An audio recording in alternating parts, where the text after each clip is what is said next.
अरे माँ, ये क्या है?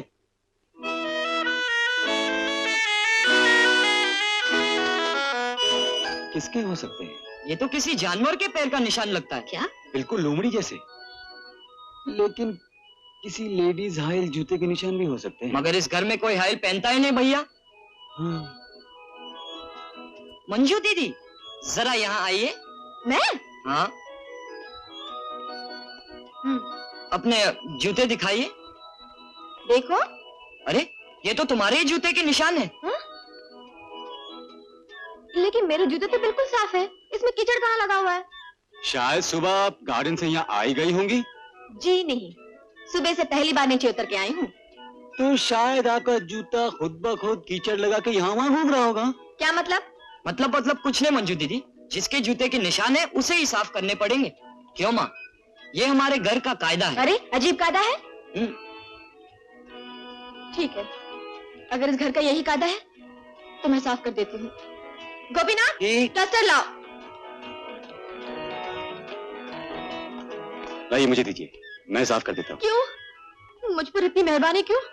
और फिर इस घर का कायदा कानून? प्लीज प्लीज, इसलिए क्योंकि ये निशान मैंने बनाए थे। क्या? जी हाँ, आपको फंसाने के लिए। लाओ देवर जी, मैं साफ किए दे। नहीं बहू,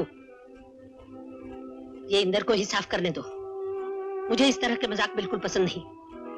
लाइए भाभी।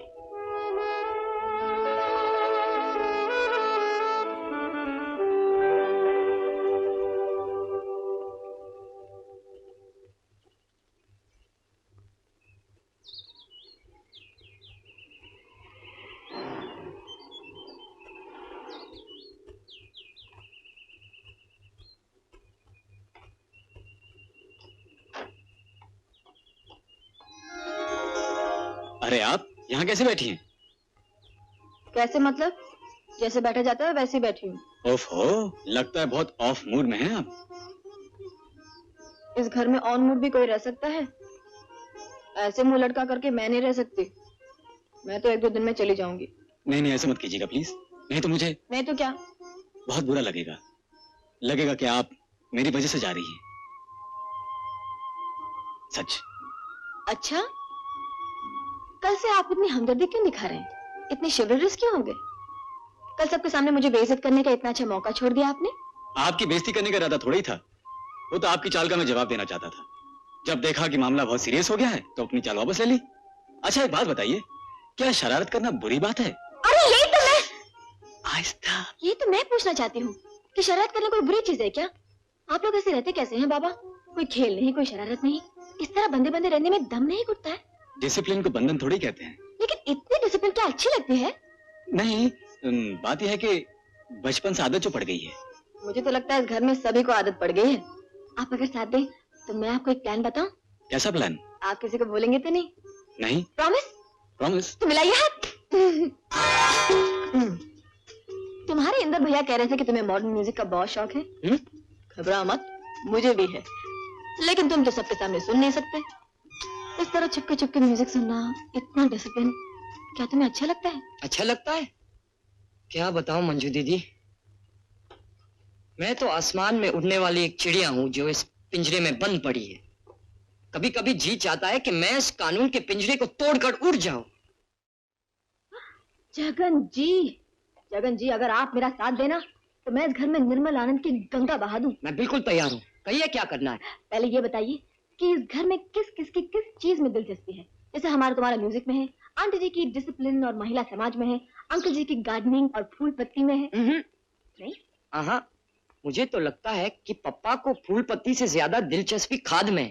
खाद में? क्या मतलब? जो भी मिलता है उसे पकड़ के लेक्चर देने लगते हैं। ये खाद डालने से ये फूल वैसा हो जाता है, वो फल वैसा हो जाता है। भाई, I must say, brilliant observation। और बड़े भैया? बड़े भैया? नहीं मंजू दीदी, अगर उन्हें पता चल गया तो हर महीना जो 10-20 रुपए मिलते हैं उनसे, वो भी बंद हो जाएंगे। देखो जगन, दोस्ती की कसम, आज तुम जो कुछ भी कहोगे वो हमारे तुम्हारे बीच रहेगा। अब बोल। बड़े भैया को सबसे ज्यादा दिलचस्पी है ताश खेलने में। ताश? इस घर में ताश? घर में थोड़ी ही खेलते हैं। दफ्तर की छुट्टी हो जाने के बाद बड़े भैया के दफ्तर में मायकादा महफिल जमती है। चंदर भैया भी वहां पहुंचते हैं। जीजा जी? हाँ, वही तो बड़े भैया के ब्रिज में पार्टनर है। लेकिन तुम्हें ये सब कैसे मालूम हुआ? एक दिन मुझे 2-4 रुपए की जरूरत पड़ी। आपको तो मालूम है, माँ से 2-4 रुपए क्या 2-4 पैसे मिलने की उम्मीद नहीं, तो मैंने सोचा बड़े भैया से मांग लो। भैया हैं? जी हाँ हैं।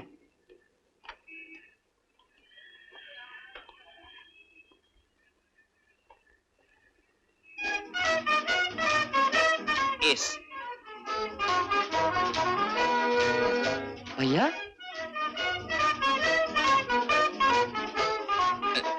अरे जगन, तू इधर? क्या बात है? तू यहाँ कैसे आया? भैया मुझे 2 रुपए चाहिए। ओ ये बात है। ये ले 10 रुपए ले। नहीं भैया मुझे 2 ही रुपए चाहिए। तो क्या हुआ, 10 ही रख लेना। अब मेरी तरफ से 5 रख ले।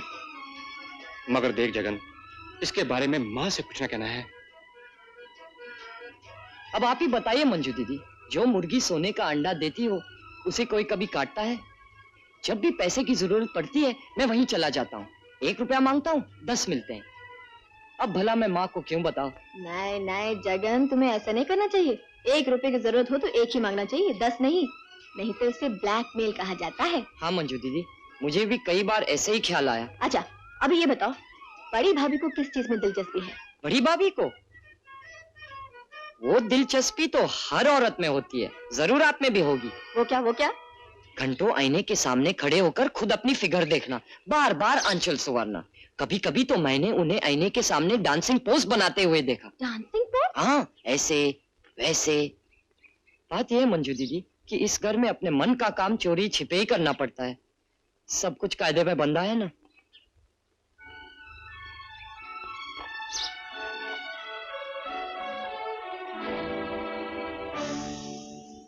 क्या सोच रही हैं आप? कायदा कायदा कायदा, हर चीज में कायदा। आखिर इसका फायदा? कायदा छोड़ के सोचो एक दिन। छोड़ के नहीं, तोड़ के एक दिन। हाँ हाँ वही तो, कायदा तोड़ के सोचो। जगन, समझ गए ना क्या करना है? बिल्कुल, चलिए तो सही। चलो।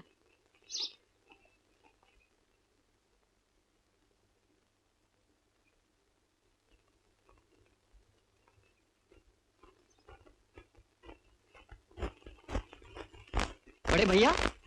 क्या रे जगन, आना अंदर आ। बड़े भैया, इसका मतलब क्या हुआ? बड़े भैया कुछ समझ में नहीं आ रहा है, अंग्रेजी बहुत कड़क है। अरे ये तो पामिस्टर की किताब है। हाँ बड़े भैया, मंजू दीदी की है। बड़े भैया मंजू दीदी क्या हाथ देखती हैं। अच्छा? अच्छा मतलब? अरे मैं तो फ्लैट हो गया। जगन! हाँ मंजू दीदी मैं यहाँ हूँ, आओ ना। गुड मॉर्निंग बड़े भैया। मॉर्निंग। लो, इसी किताब को तो मैं ढूंढ रही थी। अगर तुम्हें पामिस्ट्री सीखनी है ना तो पहले एलिमेंट्री किताबें पढ़ो। मंजू, सुना तुम बहुत अच्छा हाथ देखती हो। थोड़ा बहुत। मेरा हाथ देखो ना जरा। सुबह सुबह? हाँ, एक बहुत बड़ा कॉन्ट्रैक्ट मिलने की उम्मीद है, देखो ना मिलेगा कि नहीं। वो क्या है कि हाथ दूसरों के सामने नहीं देखना चाहिए। Jagan please. Okay, as you please Manju दीदी।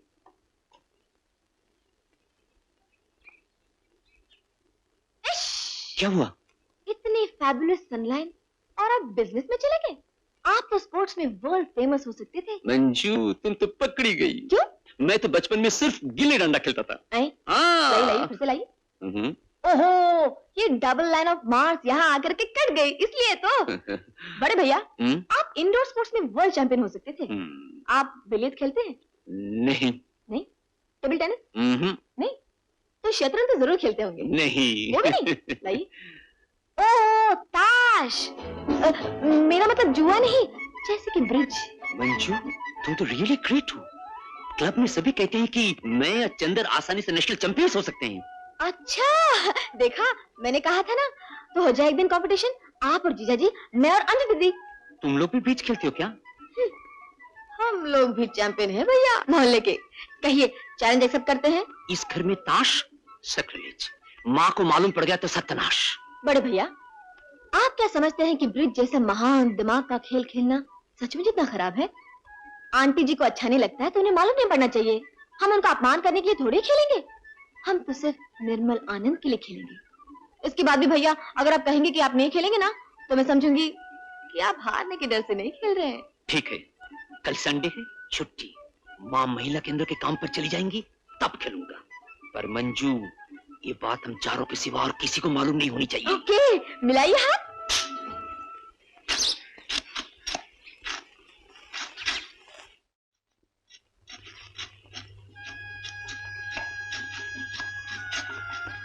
Good morning uncle. Good morning बेटी। मैं यहाँ बैठ सकती हूँ? हाँ बैठो ना। क्या कर रहे हैं अंकल? खाद डालने के लिए खोद रहा हूँ। अच्छा अच्छा। अंकल, सब लोग फूलों की ही तारीफ क्यों करते हैं? कोई खाद के बारे में तो सोचता ही नहीं कि बेचारी खुद को मिट्टी में मिलाकर फूलों को खिलाती है। वाह वाह, कितनी खूबसूरत बात कह दी तुमने। मैंने ठीक ही बोला ना? बिल्कुल, लगता हमारा तुम्हारा वाइब्रेशन एक है। हाँ, इसीलिए तो मैं आपके पास आई हूँ। पिताजी, मैं एक गुलाब का फूल तोड़ लूं? बिल्कुल नहीं, ये फूल मैं किसी को नहीं देता। लेने दीजिए ना अंकल जी, शायद किसी गर्लफ्रेंड को देना चाहते होंगे। अच्छा जाओ ले लो। क्या हुआ अंकल जी? बेटी, बॉयफ्रेंड और गर्लफ्रेंड की बातें इस तरह खुल्लम खुल्ला नहीं करती। क्यों नहीं करते? गर्लफ्रेंड होना कोई बुरी बात है क्या? अब बुरी बात तो नहीं है, मगर क्या? आप लोग तो बस, मैं क्या आपकी दुश्मन हूँ? किसने कहा? मैंने कहा। दुश्मन है तो फिर दोस्त हो ना? कहिए हाँ या ना, कहिए कहिए। हाँ। तो दोस्त को इंग्लिश में क्या कहते हैं? फ्रेंड। और मैं लड़की हूँ, यानी कि गर्ल, तो अब मैं आपकी क्या हुई? गर्लफ्रेंड। Very good. और आप मेरे क्या हुए? बॉयफ्रेंड। करेक्ट हुए ना? हुए तो फिर आज से मैं आपको अंकल जी नहीं बॉयफ्रेंड कहा करूंगी और आप मुझे गर्लफ्रेंड। मंजूर? अच्छी बात है, लेकिन दूसरों के सामने नहीं, अकेले में। ऑलराइट। कहाँ जा रही है? अपनी डायरी लाने। कॉन्ट्रैक्ट पर आपके सिग्नेचर लूंगी जनाब। मेरा मतलब बॉयफ्रेंड।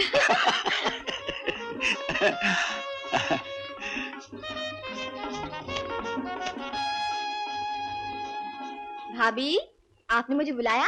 बैठो ना। सुना है तुम बहुत अच्छा हाथ देखती हो। लो, तो बड़े भैया ने आपको बता भी दिया? तो फिर मेरा भी भविष्य बताओ ना। हाँ हाँ। सही सही बताना। बाएं हाथ दिखाइए। भविष्य बताने से पहले मैं कुछ अतीत के बारे में पूछूंगी। पूछो। भाभी, आप मुझे अपना हाथ नहीं बताती तो अच्छा था। क्यों? पकड़ी गई ना। क्या मतलब? पहले मेरे सर की कसम खाइए कि आप झूठ नहीं बोलेंगे। मैं भी कसम खाती हूँ कि मैं किसी को कुछ नहीं बताऊंगी। अच्छा बाबा, तेरे सर की कसम। अब तो बता। ले ये। भाभी, आपकी ये जो माउंट ऑफ वीनस है ना, हाँ, बहुत स्ट्रांग है। तो शादी से पहले बहुत से लड़के मरते थे ना आप पर। धर। देखिए, हाथ की रेखाएं कभी झूठ नहीं बोलती। आपकी तो लव मैरिज हुई है। बिल्कुल नहीं, अरेंज मैरिज। देखिए, अगर आपको भविष्य जाना हो तो मेरे सवालों को सच से जवाब दीजिए। मैंने कहा ना, मैं किसी को कुछ नहीं बताऊंगी। भाभी बताइए ना, सुंदर भैया ने आपको शादी से पहले नहीं देखा था? पहले दरवाजा तो बंद कर। अभी बंद किए देती हूँ। अभी बताइए। देखा था। कहाँ? हमारे कॉलेज के एनुअल फंक्शन में। आए? आप फंक्शन में क्या कर रही थी? डांस कर रही थी। देख मंजू, ये बातें किसी को मालूम नहीं। मालूम होंगी भी नहीं। फिर बताइए ना क्या हुआ? उन्हें बहुत अच्छा लगा। क्या डांस या डांसर? दोनों ही। फिर हम दोनों एक दूसरे से मिले। उसके बाद उन्होंने उमाशंकर अंकल से चुपके से सारी बातें बता दी। उसके बाद शादी पक्की हो गई। इसका मतलब यह है कि इस घर में इन दोनों के सिवा और कोई नहीं जानता कि आप डांस जानती हैं? कोई नहीं। कमाल का घर है भाई। अच्छा भाभी, अब ये तो बताइए कि आपने डांस सीखा किससे? शंभू महाराज से। भाभी, मैं भी कथक सीखती हूँ। आप मुझे दो चार अच्छे थोड़े सिखा दीजिए ना। चल, मैं तो कब कब भूल गई। नहीं, ये सब बातें कोई भूलता नहीं। भाभी छत पे चलिए ना। चल, पागल हो गई है क्या? क्यों? माँ जी को मालूम हो गया तो मुझे मैके भेज देंगे। ओफो, आंटी जी का हुक्म ठुकराने के लिए या उनका अपमान करने के लिए हम थोड़े नाचेंगे। हम तो नाचेंगे सिर्फ निर्मल आनंद के लिए। आंटी जी को अच्छा नहीं लगता ना, इसलिए हम उनकी गैर हाजिरी में सीखेंगे। अच्छा आप मुझे बताइए, अगर डांस इतना घटिया होता तो क्या आपके और मेरे पिताजी हमें सीखने देते? ये बात तो ठीक है, नृत्य जैसे कोई कला ही नहीं।